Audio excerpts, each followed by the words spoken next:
In the golden halls of Aldermere Palace, where ancient tapestries whisper secrets and every shadow holds a story, young Prince Alexander never imagined that the greatest threat to his crown would come from within his own family.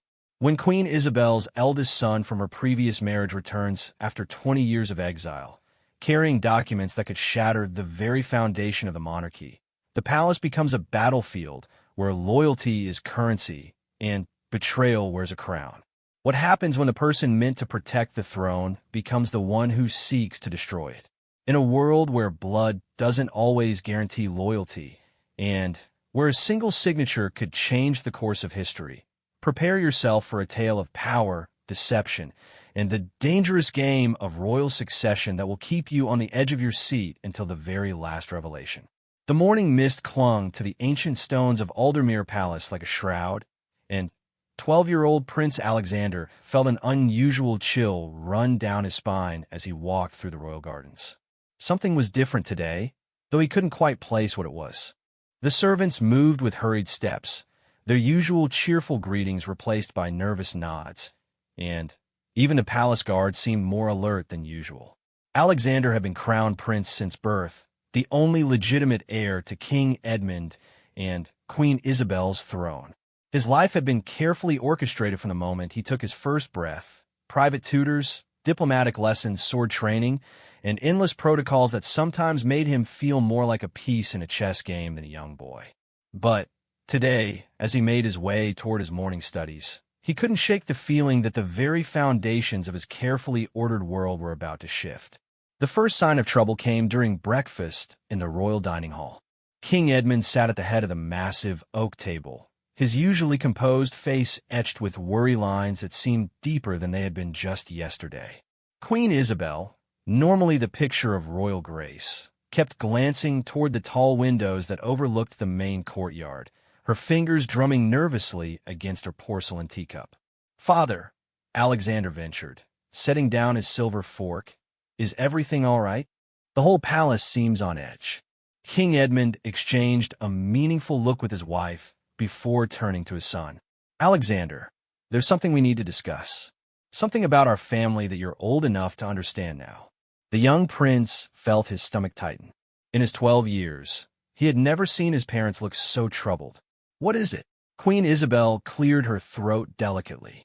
"Before I married your father, I was married to Duke Maximilian of Westmarch. From that marriage, I had a son, your half-brother, Marcus." Alexander's fork clattered to his plate. A half-brother? In all his years of royal education, learning about lineages and family trees, no one had ever mentioned that he had a sibling. "But why have I never met him? Where is he?" "Marcus was difficult," King Edmund explained carefully. "When your mother and I married, he was 15 and refused to accept the new arrangement.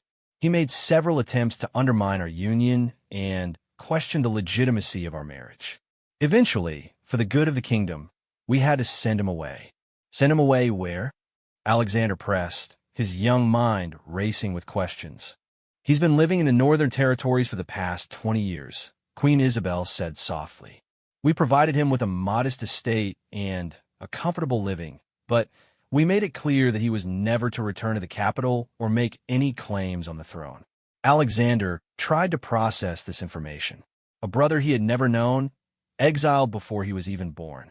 But surely after all this time, he's moved on with his life, built his own family.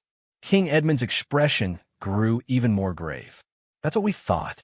But yesterday, we received word from our intelligence network. Marcus is traveling toward the capital. He should arrive within the next few days." The implications hit Alexander like a physical blow. "He's coming back? But why now?" "We don't know," Queen Isabel admitted. "But the timing is suspicious. Your coronation as crown prince is set for next month when you turn 13. If Marcus has any intention of challenging your legitimacy or claiming rights to the throne, this would be the perfect moment." Alexander felt the weight of his future crown pressing down on him more heavily than ever before. What kind of challenge could he make? "I'm your legitimate heir." King Edmund stood up and began pacing behind his chair. "The laws of succession are complex, Alexander. While you are indeed our legitimate heir, Marcus could potentially argue that as Isabel's firstborn son, he has prior claim. It's a weak argument legally, but politically it could create enough doubt and division to destabilize the kingdom. But that's ridiculous. Alexander protested. He's not even your son, father. No, but he is your mother's, King Edmund replied grimly. And in some interpretations of our ancient laws, that could be enough to create a succession crisis. Queen Isabel reached across the table and took her son's hand. We want you to be prepared, darling. We don't know what Marcus's intentions are, but we must assume the worst and hope for the best. Over the next hour, Alexander learned more about royal politics and family intrigue than he had in years of formal education. His parents explained how Marcus had been a charismatic but troubled young man, popular with certain noble families who had initially opposed King Edmund's marriage to Queen Isabel. They told them about the various plots and schemes Marcus had attempted in his youth, including forging documents and spreading rumors about the legitimacy of the royal marriage. The most dangerous thing about Marcus, King Edmund explained, is that he's intelligent and patient. If he's planning something now, after 20 years of silence, it means he's been thinking about this for a very long time. As if summoned by their conversation, Sir Robert, the captain of the Royal Guard, entered the dining hall with a formal bow. Your Majesties, forgive the intrusion, but I have urgent news. What is it, Robert? King Edmund asked. We've received word from our scouts. Marcus of Westmarch was spotted at the Thornbridge Inn, just 2 days' ride from the capital. He's traveling with a small entourage, but our sources report that he's been meeting with various nobles along his route. Alexander felt his blood run cold. What kind of meetings? Sir Robert glanced at the king before answering. Private meetings, Your Highness. Behind closed doors. We don't know what's being discussed, but several of the nobles he's met with have historical grievances against the crown or have been passed over for important positions in recent years. This was exactly what they had feared. Marcus wasn't just returning home for a family reunion. He was building a political network. Double the palace guard, King Edmund ordered. I want security protocols increased immediately. And send word to our most trusted allies. I want them to know what's happening and where their loyalties lie. Already done, Your Majesty, Sir Robert confirmed. I've also taken the liberty of assigning additional guards specifically to Prince Alexander. If Marcus is planning something that involves the succession, the prince's safety is our primary concern. Alexander felt a chill that had nothing to do with the morning air. For the first time in his life, he was going to need protection not from foreign enemies or random threats, but from his own family member. As Sir Robert left to implement the new security measures, Alexander turned to his parents. What happens if he actually has a legitimate claim? What if there's some law or precedent we don't know about? King Edmund sat back down and looked directly at his son. Then, we fight it through proper legal channels.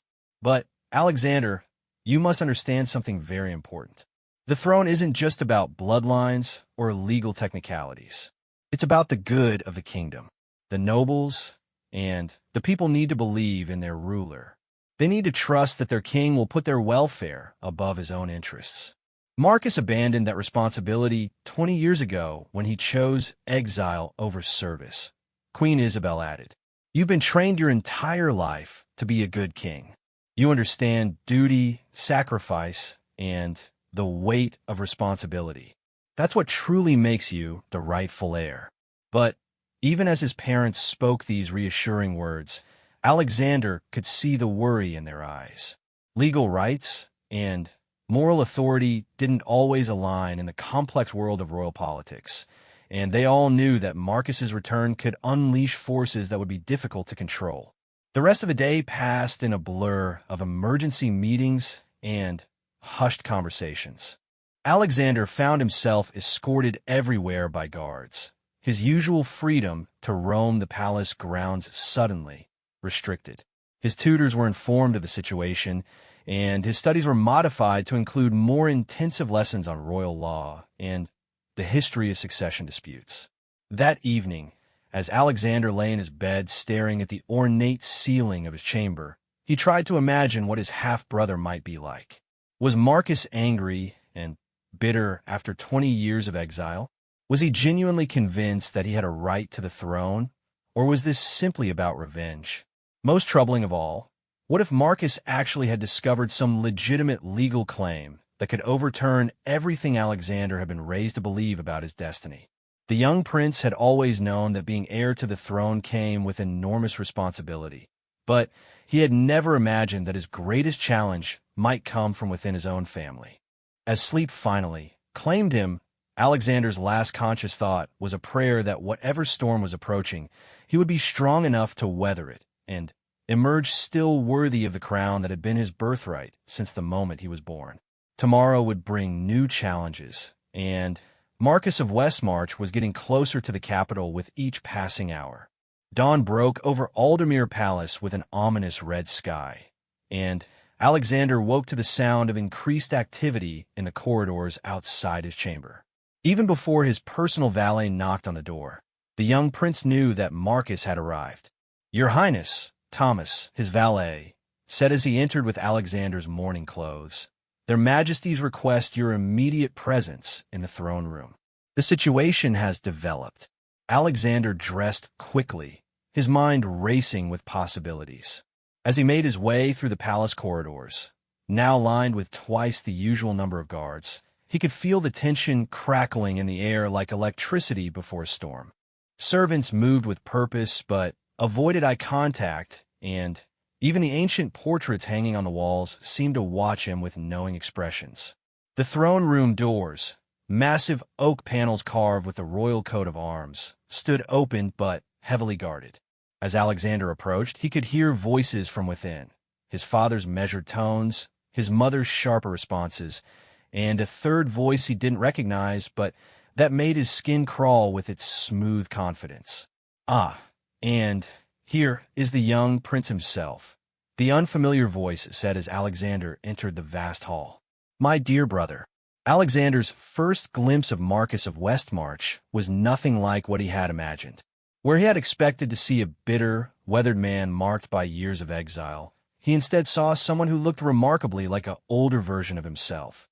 The same dark hair, though streaked with silver, the same strong jaw line inherited from Queen Isabel, and the same piercing blue eyes.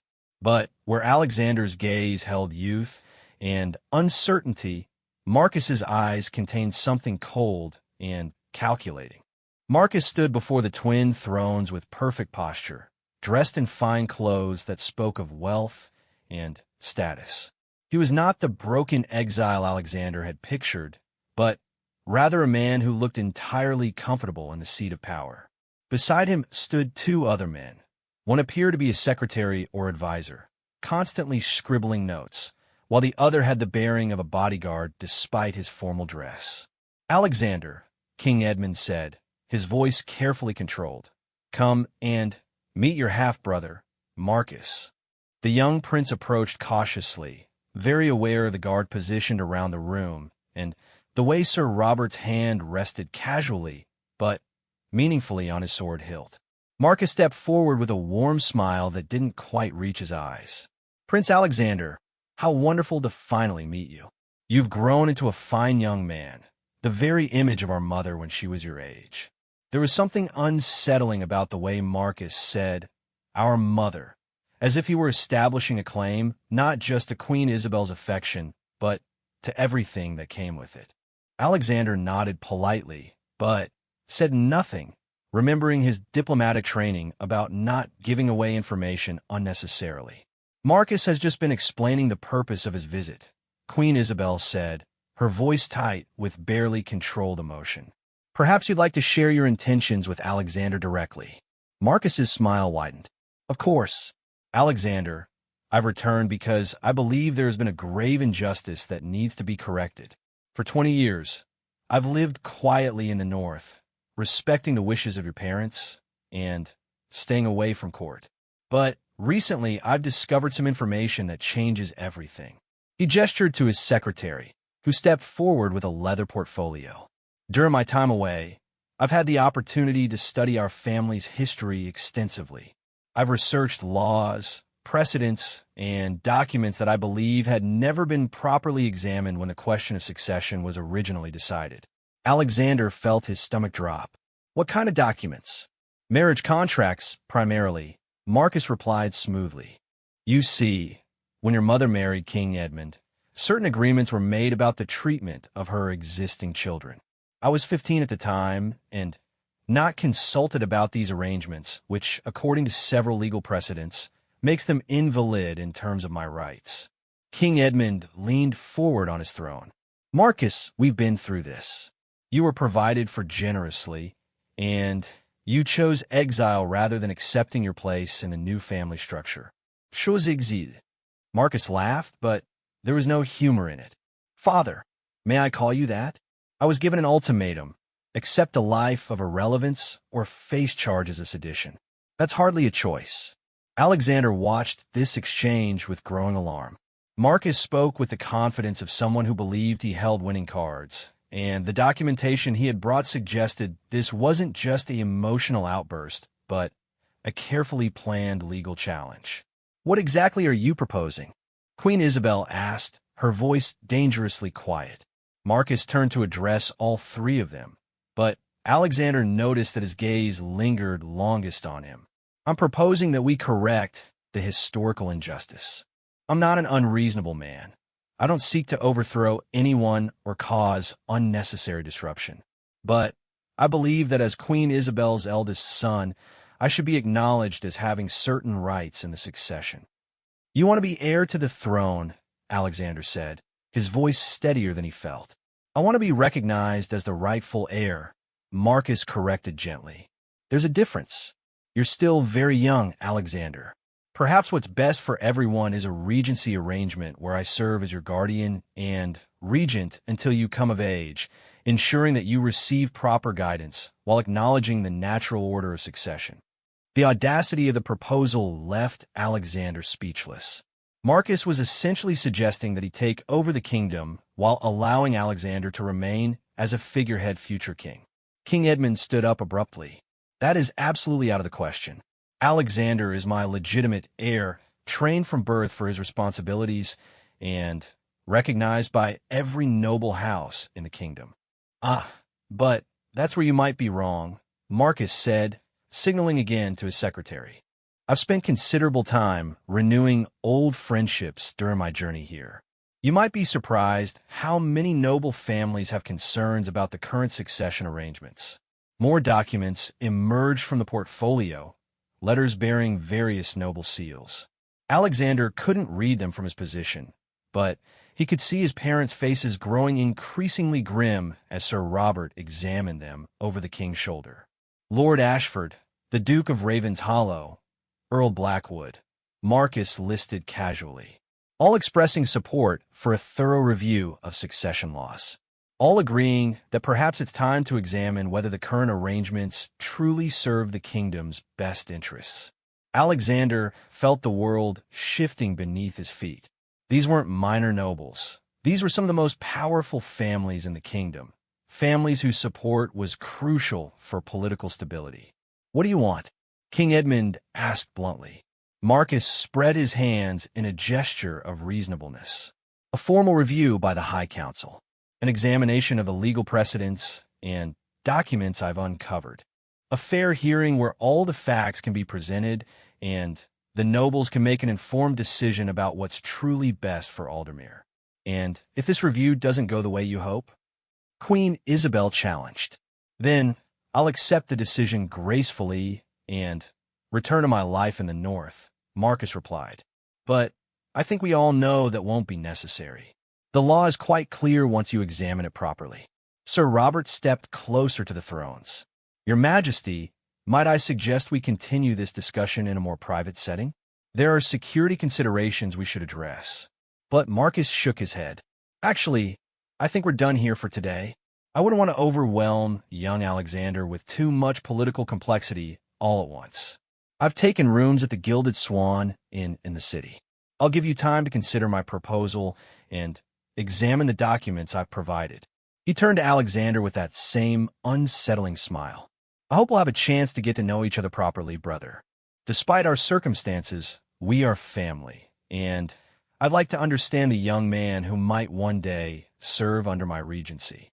With that, Marcus and his companions bowed formally and left the throne room, leaving Alexander alone with his parents and a palpable sense that everything had just changed forever.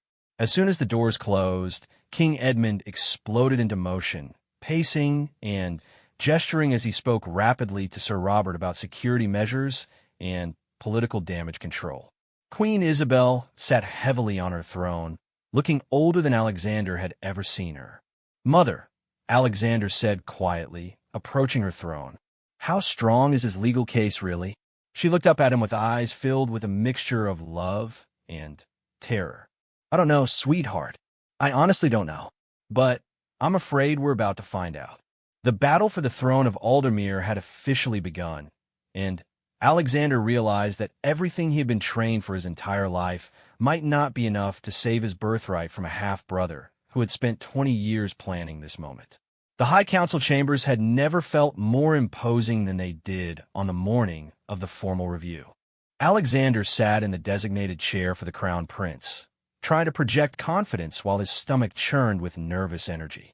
Around the massive oval table sat 12 of the most powerful nobles in the kingdom, their faces carefully neutral, but their eyes sharp with political calculation. 3 days had passed since Marcus's dramatic arrival, and those days had been filled with frantic activity. Royal lawyers had worked around the clock examining the documents Marcus had presented, while King Edmund and Queen Isabel had engaged in urgent diplomatic conversations with their allies.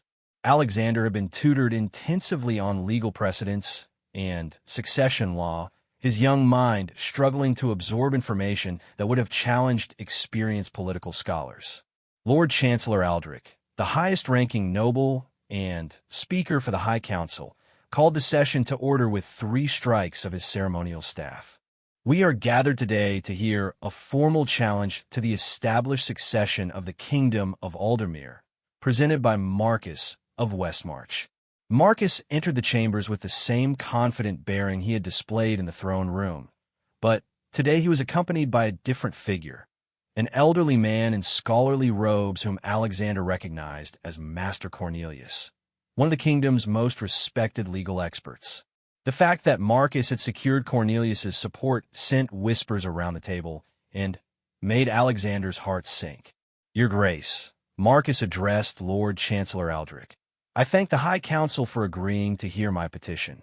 I come not as a usurper or troublemaker, but as a son seeking justice and a subject concerned with the legal foundations of our monarchy."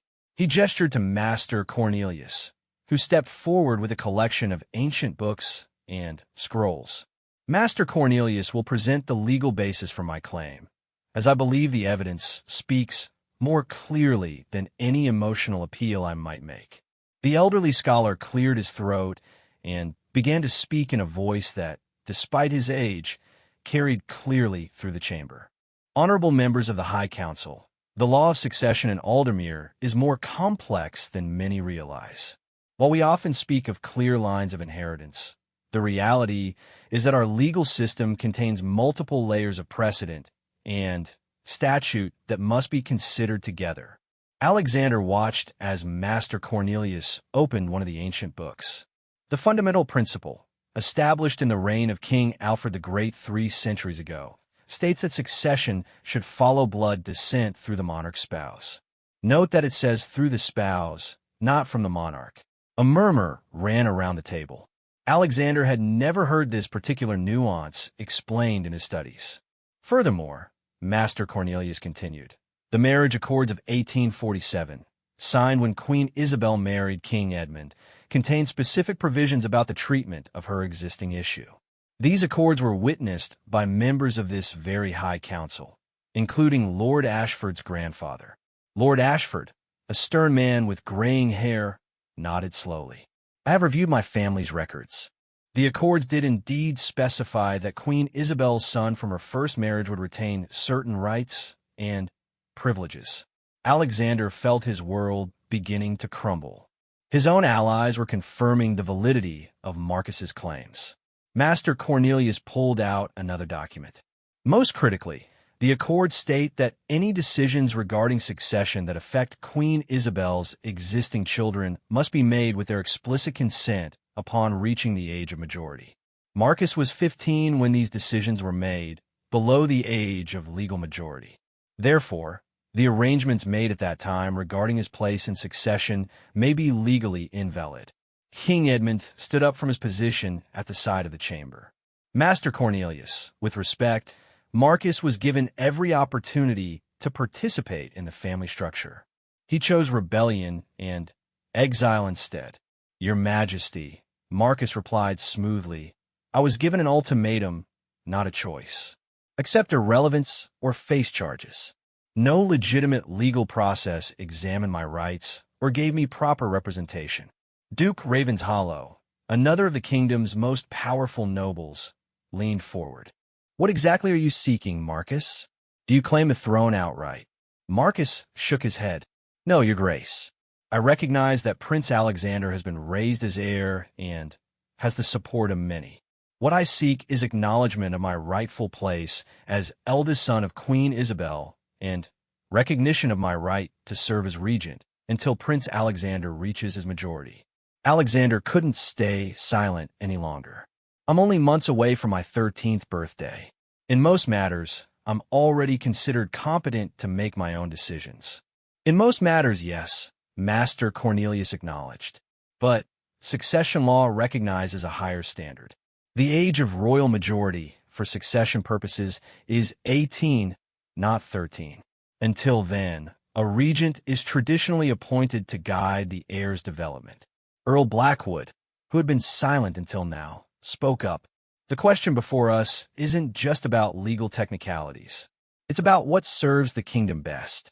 Marcus, you've been away from court for 20 years. What experience do you have in governance? This was clearly a question Marcus had anticipated. A fair point, Your Grace. I've spent those 20 years governing the Northern Territories, which, while smaller than the full kingdom, has given me extensive experience in administration, diplomacy, and military affairs. I've successfully mediated border disputes, managed agricultural crises, and maintained peace with the mountain clans. Alexander had to admit that this was impressive. The Northern Territories were known for being difficult to govern, with harsh weather, independent-minded people, and complex tribal politics. Additionally, Marcus continued, I've maintained correspondence with legal and political scholars throughout the continent. My education in statecraft didn't end when I left the capital. It continued and evolved. Lord Chancellor Aldrich raised his hand for silence. Before we proceed further, I think we need to hear from Prince Alexander himself. Your Highness, how do you respond to these claims? Alexander stood up, drawing on every lesson in public speaking and diplomacy he had ever received. Honorable members of the High Council, I respect the legal complexities that have been presented. However, I would ask you to consider not just ancient laws and technicalities, but the reality of what's best for our kingdom. He looked around the table, making eye contact with each noble in turn. I've been trained my entire life for the responsibility of kingship. I understand the needs of our people, the challenges facing our kingdom, and the delicate balance of relationships that maintain our prosperity and security. Alexander paused, gathering his courage for what he was about to say next. But more than that, I would ask you to consider the precedent we set today. If succession can be challenged 20 years after the fact based on reinterpretation of ancient documents, what stability does that provide for our kingdom?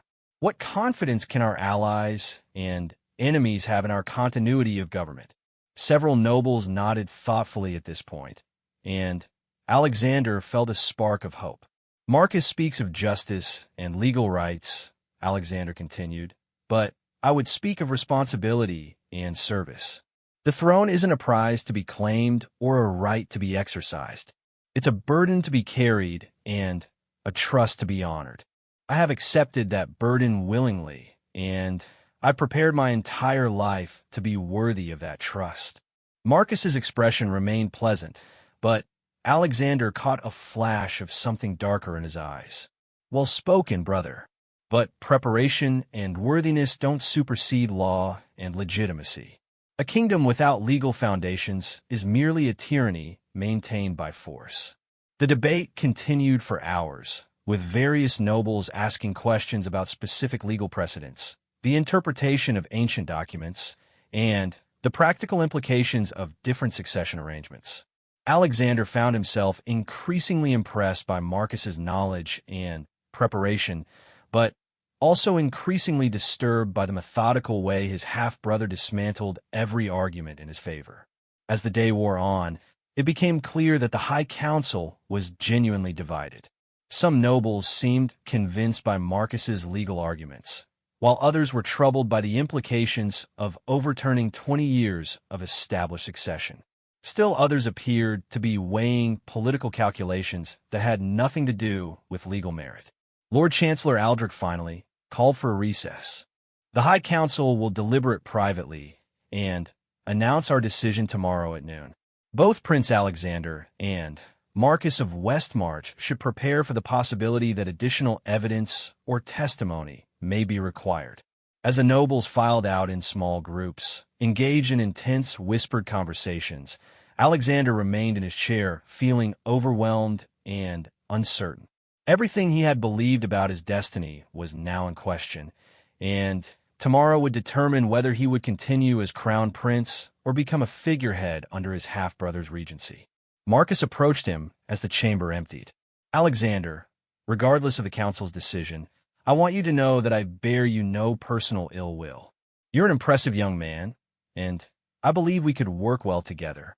Alexander looked up at his half-brother, seeing for the first time not just the confident political operator, but also someone who might genuinely believe in the righteousness of his cause. "Marcus, can I ask you something honestly?" "Of course. Is this really about legal rights and justice, or is it about revenge for being sent away?" Marcus considered the question for a long moment before answering. "Perhaps it's both. Sometimes justice and personal satisfaction align, don't they?" With that, he left Alexander alone in the council chambers, facing the most uncertain night of his young life. Alexander barely slept that night. He spent the dark hours pacing his chamber, rehearsing arguments and considering scenarios, while outside his windows the palace buzzed with unusual activity. Messengers rode out at all hours, and through his door he could hear the low murmur of urgent conversations in the corridors. When dawn finally broke, Alexander found his parents already awake and dressed, meeting with Sir Robert in the private family parlor. Their faces told him everything he needed to know. The overnight intelligence gathering had not brought good news. "What have you learned?" Alexander asked without preamble. King Edmund gestured for his son to sit down. "Our allies on the High Council are wavering. The legal arguments Marcus has presented are stronger than we initially realized, and several nobles are concerned about the precedent of ignoring them." More troubling, Queen Isabel added, "We've discovered that Marcus's support extends beyond what he revealed yesterday. He's been corresponding secretly with noble families for months, possibly years. This wasn't a sudden decision to return.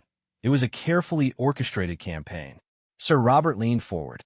"We've also learned that Marcus has been building financial backing. The Northern Territories have been more prosperous under his management than anyone realized. He's wealthy enough to buy significant political influence if necessary." Alexander felt a chill that had nothing to do with the morning air. "You think he's been bribing council members?" "Not bribing, necessarily," King Edmund said carefully, "but offering political alliances, trade agreements, marriage contracts for their children, the kind of long-term relationship building that creates lasting loyalty." The implications were staggering. Marcus hadn't just stumbled upon legal documents and decided to make a claim. He had spent years, possibly decades, building a network of support and preparing for this moment. "There's something else," Queen Isabel said quietly. "Something we discovered about the marriage accords that Master Cornelius mentioned." She produced a document from the desk drawer. "Your father and I've been reviewing the original Accords all night. There's indeed language about Marcus's rights that we overlooked at the time. Alexander felt his heart sink. What kind of language? King Edmund answered grimly. A provision that if Marcus ever chose to return and formally claim his rights, the matter would be subject to review by the High Council. We thought this was a meaningless formality when we agreed to it 20 years ago, because we never imagined he would actually return. So Marcus's legal claim is legitimate? Alexander asked. The procedure he's following is legitimate, Queen Isabel corrected. Whether his interpretation of his rights is correct remains to be seen. But he has every legal right to demand this review. They spent the morning receiving reports from their various allies and preparing for the High Council's decision. Alexander tried to focus on his regular studies, but found concentration impossible. Every sound from the corridor made him look up, expecting news that would change his life forever. An hour before noon, as Alexander was attempting to review diplomatic protocols with his tutor, Sir Robert burst into the study without ceremony. Your Highness, you need to come quickly. There's been a development. Alexander followed the captain of the guard through the palace corridors, noting that they were taking an unusual route that avoided the main halls. They ended up in a small receiving chamber that Alexander rarely visited, where his parents were waiting with expressions of barely contained excitement. What's happened? Alexander asked immediately. King Edmund smiled for the first time in days. We've discovered something about Master Cornelius's research that changes everything. Queen Isabel gestured to a pile of ancient books and documents spread across a table. We had our own legal scholars working through the night, examining not just the documents Marcus presented, but the complete legal context surrounding them. And Alexander prompted. Master Cornelius was correct about the marriage accords containing provisions about Marcus's rights, King Edmund explained. But he failed to mention, or perhaps didn't research thoroughly enough, the amendment of 1850. Alexander looked at the document his father was pointing to. The writing was faded and the language archaic, but he could make out enough to understand its significance. 3 years after our marriage, Queen Isabel continued, the High Council passed an amendment to the marriage accords.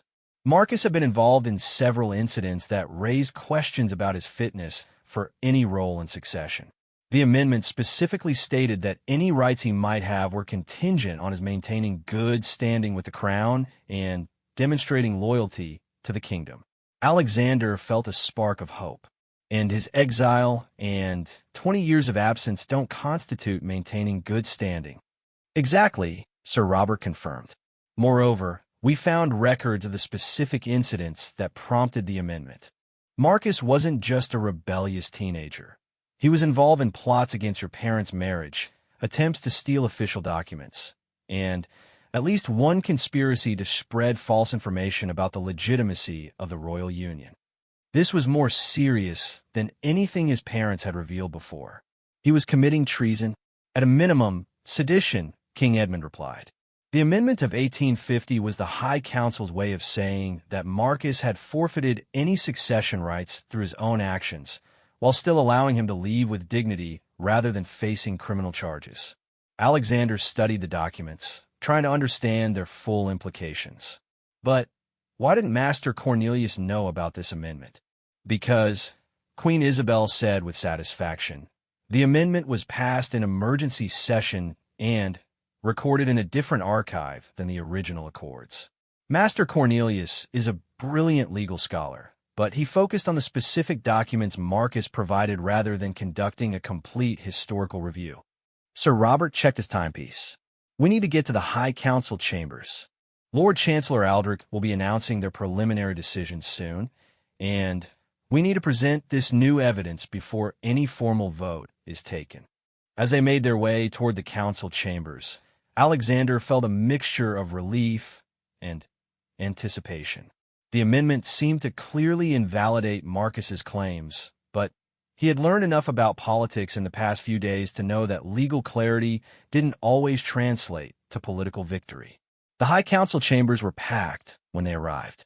In addition to the 12 council members, representatives from various noble houses filled the gallery, all eager to witness what could be a historic moment in the kingdom's history. Marcus was already seated at the petitioner's table, still looking confident and composed. Lord Chancellor Aldrich called the session to order. Before announcing the High Council's preliminary decision on the succession matter, I understand that new evidence has been brought to our attention. King Edmund stood up. Your Grace, we have discovered critical historical documents that directly bear on this matter. Marcus looked genuinely surprised for the first time since his return. His eyes narrowed as he watched King Edmund approach the council table with the amendment of 1850. Lord Chancellor Aldrich examined the document carefully, passing it to other council members for review. The chamber fell silent except for the rustle of pages and the occasional whispered consultation between nobles. After several minutes, Lord Chancellor Aldrich looked up. Master Cornelius, are you familiar with this amendment to the marriage accords? The elderly scholar approached the council table, studied the document, and his face grew pale. I know, Your Grace. I was not aware of this amendment. My research focused on the original accords and the immediate legal precedents. The amendment appears to be authentic, Lord Chancellor Aldrich announced. It bears the proper seals and signatures, and the circumstances it describes are consistent with historical records we can verify. Marcus stood up, his composure finally beginning to crack. Your Grace, I respectfully request time to examine this document and consult with my own legal advisors. Of course, Lord Chancellor Aldrich replied. However, I should note that the amendment's authenticity appears clear, and its language seems quite specific about the forfeiture of succession rights due to actions taken against the crown. Alexander could see the calculation going on behind Marcus's eyes. His half-brother was clearly trying to determine whether there was any way to challenge or circumvent this new evidence. Your Grace, Marcus said carefully, even assuming the amendment's validity, I would argue that 20 years of loyal service governing the Northern Territories demonstrates renewed good standing with the crown. It was a reasonable argument, and Alexander felt his momentary relief beginning to fade. Marcus wasn't going to give up easily. Lord Chancellor Aldrich consulted with the other council members in whispered conference before responding. The amendment's language is quite specific about the forfeiture being permanent unless explicitly restored by both the Crown and the High Council. Has any such restoration been granted? The answer was obviously no, but Alexander could see that several council members were still troubled by the complexity of the legal situation. Earl Blackwood spoke up.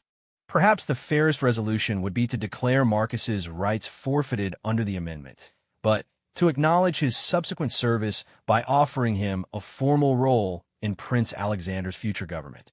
Alexander's heart jumped. This could be the compromise that resolved the crisis without completely humiliating Marcus or destabilizing the kingdom's political structure. But Marcus shook his head firmly. I appreciate the Earl's suggestion, but I cannot accept a subordinate role based on documents I have not had adequate time to examine. I formally request a postponement of this proceeding until I can present a proper legal response to this new evidence. The chamber erupted in murmurs.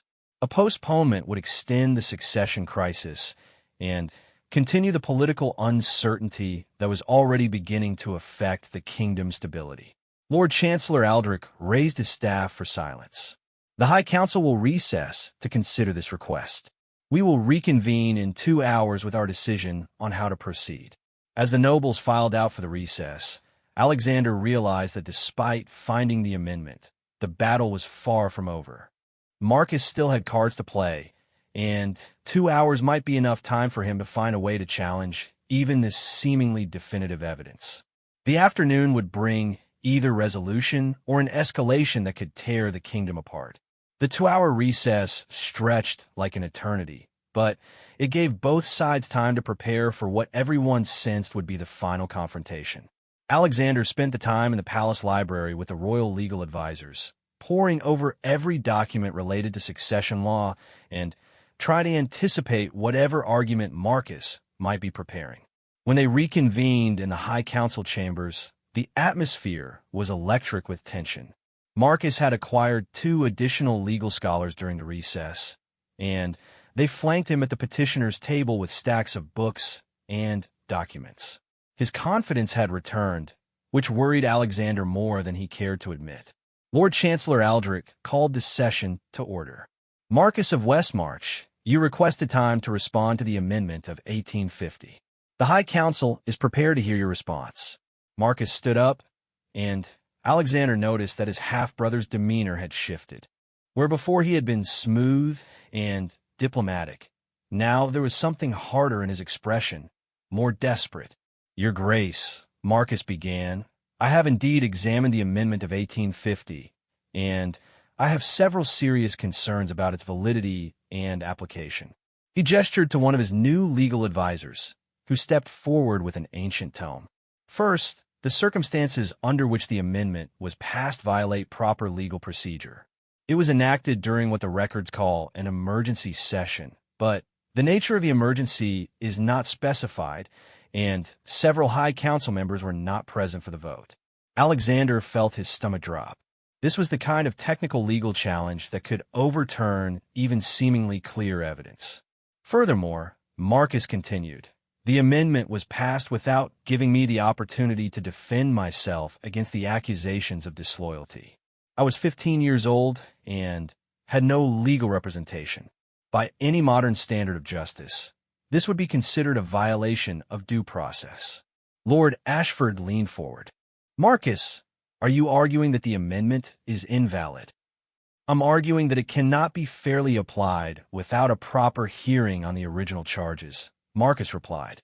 If the High Council believes I committed acts of disloyalty, then I demand the right to face those accusations with proper legal representation and the opportunity to present evidence in my defense.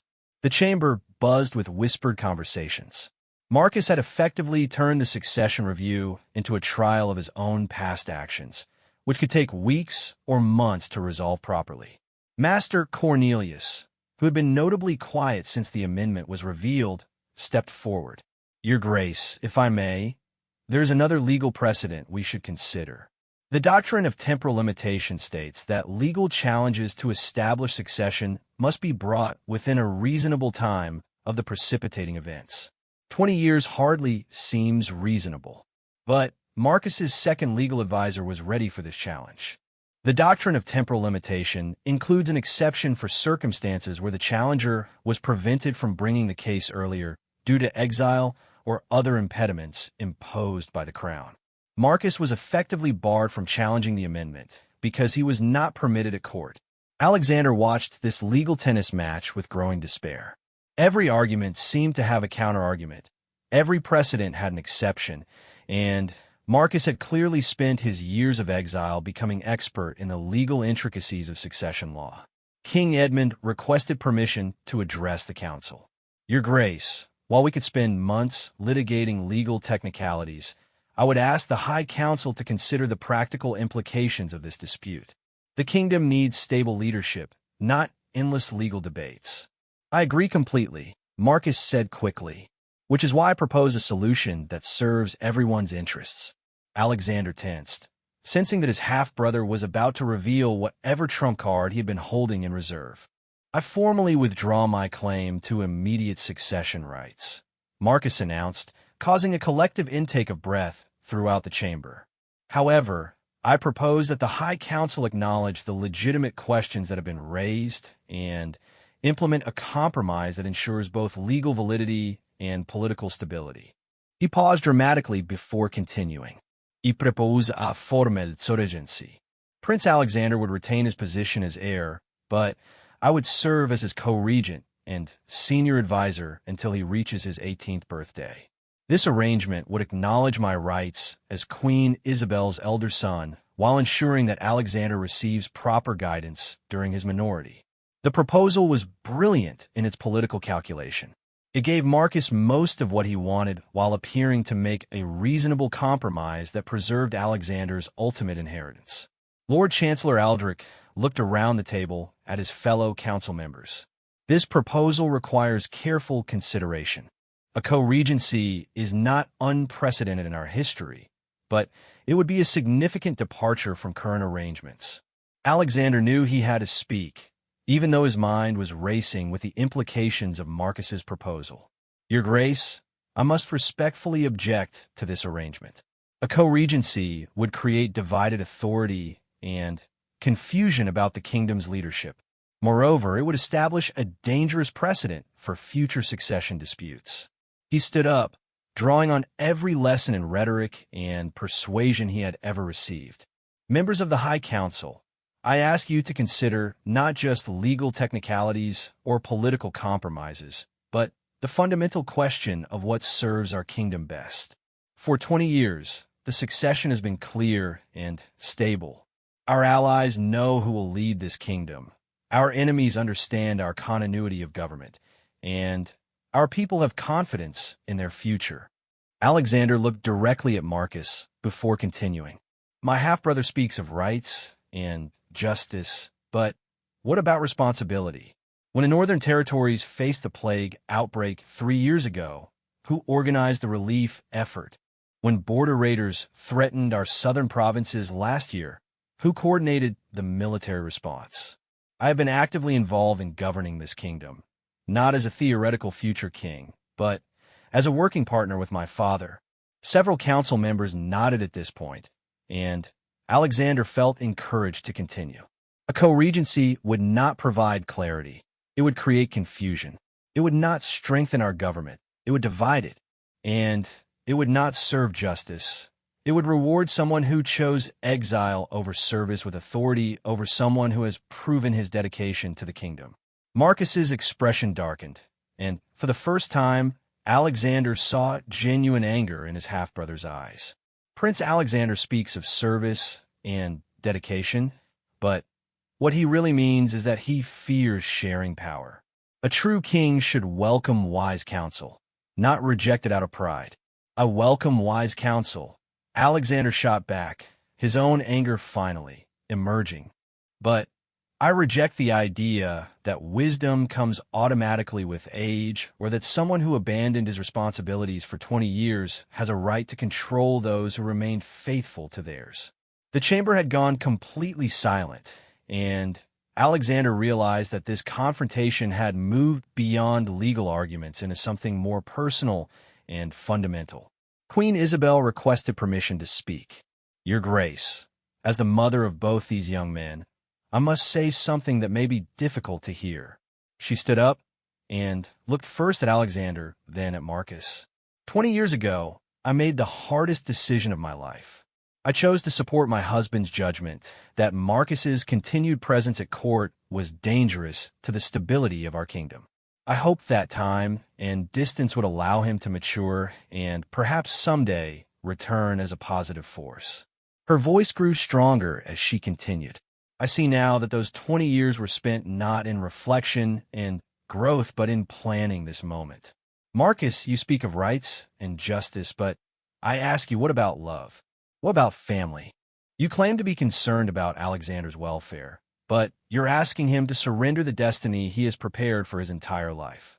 Marcus's composure finally cracked completely. And what about my destiny, mother? What about the life I was denied? I was 15 years old when I was sent away from everything I had ever known. I was told that my choices were irrelevance or exile. Now I'm offering a reasonable compromise that acknowledges both our rights. And you're all treating me like an invader. The pain in his voice was genuine, and for a moment, Alexander felt a pang of sympathy for his half-brother. But then Marcus continued speaking, and that sympathy quickly evaporated. You want to know what I learned in 20 years of exile? I learned that power taken is more reliable than power granted. I learned that family loyalty is a luxury that those in power can afford to demand but not provide. And I learned that sometimes you have to fight for what should have been freely given. The thread in those words was unmistakable, and Alexander saw Sir Robert's hand move instinctively toward his sword. Lord Chancellor Aldrich struck his staff 3 times. The High Council has heard enough testimony. We will deliberate and render our final decision. The nobles filed into their private chamber, leaving Alexander, his parents, and Marcus in tense silence. The wait was even more agonizing than before, because everyone knew that whatever decision emerged would be final. After what felt like hours, but was probably only 30 minutes, the High Council returned. Lord Chancellor Aldrich's expression was grave as he took his position. The High Council has reached its decision regarding the succession question, he announced. We find that while Marquess of Westmarch has raised legitimate historical questions, the amendment of 1850 clearly forfeits any succession rights he might have possessed. Furthermore, we find no compelling reason to overturn 20 years of established succession or to create the political uncertainty that would result from a co-regency arrangement. Alexander felt a wave of relief wash over him, but Lord Chancellor Aldrich wasn't finished. However, we also find that Marcus has been treated unfairly by history and deserves acknowledgement of his service to the kingdom during his time governing the Northern Territories. Therefore, we offer him the choice of accepting a formal position as Duke of the Northern Territories with expanded authority, or maintaining his exile with a generous compensation for his time and efforts. Marcus stood silently for a long moment, his face a mask of controlled emotions. When he finally spoke, his voice was cold and distant. I thank the High Council for their consideration. I will need time to consider these options. With that, he turned and walked out of the chamber without another word, leaving Alexander with his victory, but also with the uncomfortable knowledge that this might not truly be the end of the conflict. As the chamber emptied and Alexander was congratulated by various nobles, he couldn't shake the feeling that Marcus's final words contained a promise of future trouble. The succession crisis was over, but Alexander suspected that his relationship with his half-brother had only just begun. The crown was his, but keeping it might prove to be an even greater challenge than claiming it had been. 6 months later, as Alexander prepared for his coronation as crown prince, he still sometimes wondered what Marcus was planning in his expanded duchy in the north. Some battles, he had learned, never truly end. They just moved to different battlefields.